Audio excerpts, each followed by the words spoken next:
Моите родители са ме кръстили Тихомир, само че с това име никой не ме знае вече. От 2008 година съм във Видин и сега се намирам в катедралния храм във Видин.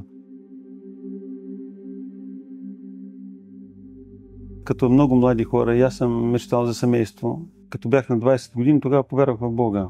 Времето, когато бяха стачките, 90-те години, тогава време на промяна беше, всеки търсеше нещо. Младите момичета бяха седнали да събират подписи. Списъците бяха ги зачиснали с една книга, пишат горе Библия. Аз се впечатлих. Това ли е Библията? И това е. Ако искаш, каза да научиш нещо, ела, еди къде си, там говорим, разсъждаваме. И се оказва, че тези момичета са протестанти, християни, така наречените евангелисти. Оттам започна моят път към Бога. 3 години съм изповядвал вярата си като протестант. Във Варна един мъж, казва се Димитър Митев, той беше ревизор във Варненска митрополия и сме говорили много пъти с него. И той ми откри дълбочината на православието. И аз разбрах, че всъщност православието е, да кажем, извора на християнството. Тогава не съм мислял за монашество. Тогава бях на 21-2 години. Бяхме една така компанийка, младежи. Едно момчето отиде в Орденския манастир. И дойде времето да поеме монашеския път, да поеме пострижение.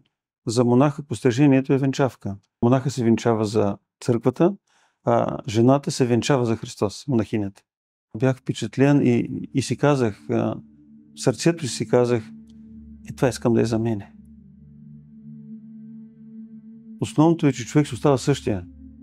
С мисли, чувства, с нагласи, с слабости. Всъщност изпитанията са всеки ден в нашия живот. Изпитания, когато дойде някой човек в храма и търси съвет. И това, което ми казва, аз съм го чувал много пъти.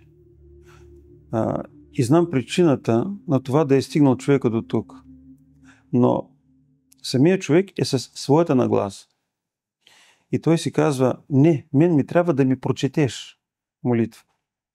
За него е важно някой да направи някакво действие. И аз се опитам да обясна, че ти трябва да се опиташ да промениш сърцето си. Свещеника не е четач на молитви. Свещеника се моли, но когато човек се моли, той може да получи отговор не. Защото аз не настоявам, аз моля. Един от трудните моменти в живота ми беше, когато обичах момиче и имах желание да сме семейство, но и тя ми каза, трябва да избереш между Бога и между мен. А това е невъзможен избор. Не трябва такъв въпрос да се поставя. Той е неразумен. Защото няма как да избереш между творението и Твореца.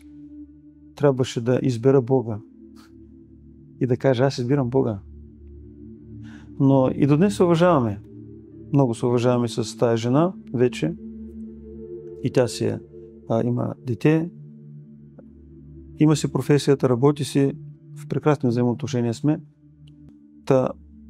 Това е един от трудните моменти в живота ми. Но градивни моменти. Трудността само изгражда. Те са им дали начин?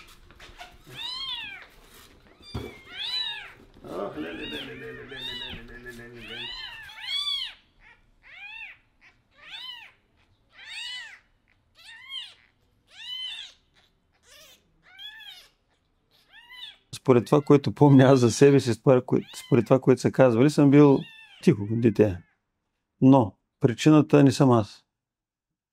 Всъщност, много често ние това пропускаме в нашия живот, че ние сме такива, като са нашите родители. Аз съм възприел от моята майка, той е тихия, кроткия нрав и това е естествено. Работлив човек много е майка ми, а пък от баща ми съм възприят. Баща ми е много също отговорен човек, много работлив. С невероятно чувство за честност. Не знам някой да е бил съгласен с това мое решение, не помня. Те са под влиянието на комунистическото учение. Със съзнанието, че монашеството е, че почерване, че човек иска да свърши живота си, да избяга от този живот. Това е крайно неправилно разбиране за монашеството. Майка ми възприе този начин на мислене. Тя разбра, че вярата само може да обогати човека и че всичко, което правиме днес, то стъпва на православната вяра. В православието има само морал, чест, достоинство, желание да простиш, желание да помогнеш, желание да промениш себе си. За жалост, баща ми не е. Така, все още не е възприел християнството по този дълбок начин. Дай Боже това да стане. Много ми се иска, защото, както каза, християнството само дава. То не взема нищо на човек. Съвестта всъщност е Божия глас в нас. Много често ние казваме, аз мисля. Аз мисля еди какво си. Даде. Обаче в нашия живот на земята, много често като казваме аз, в нашата глава може да има 3 източници на аз. Едното е, моето мнение, защото аз съм личност. Другото е гласа на нашия враг, лукавия, защото той също е личност. И докато Бог ни дава абсолютна свобода, какво да направим, как да постъпим, дали да го направим, нашия враг, той не чака, той дава лоши мисли, лоши чувства, той подвежда, той иска да докаже на Бога, че човека е недостоен да има вечен живот. Христос казва, аз съм път, истината и живота. Всички ние трябва да стъпим на този път, за да можем, когато излезем от този живот, да вземем повече духовен багаж със себе си. Нищо друго не можем да вземем. Всичко друго е суета на суетите.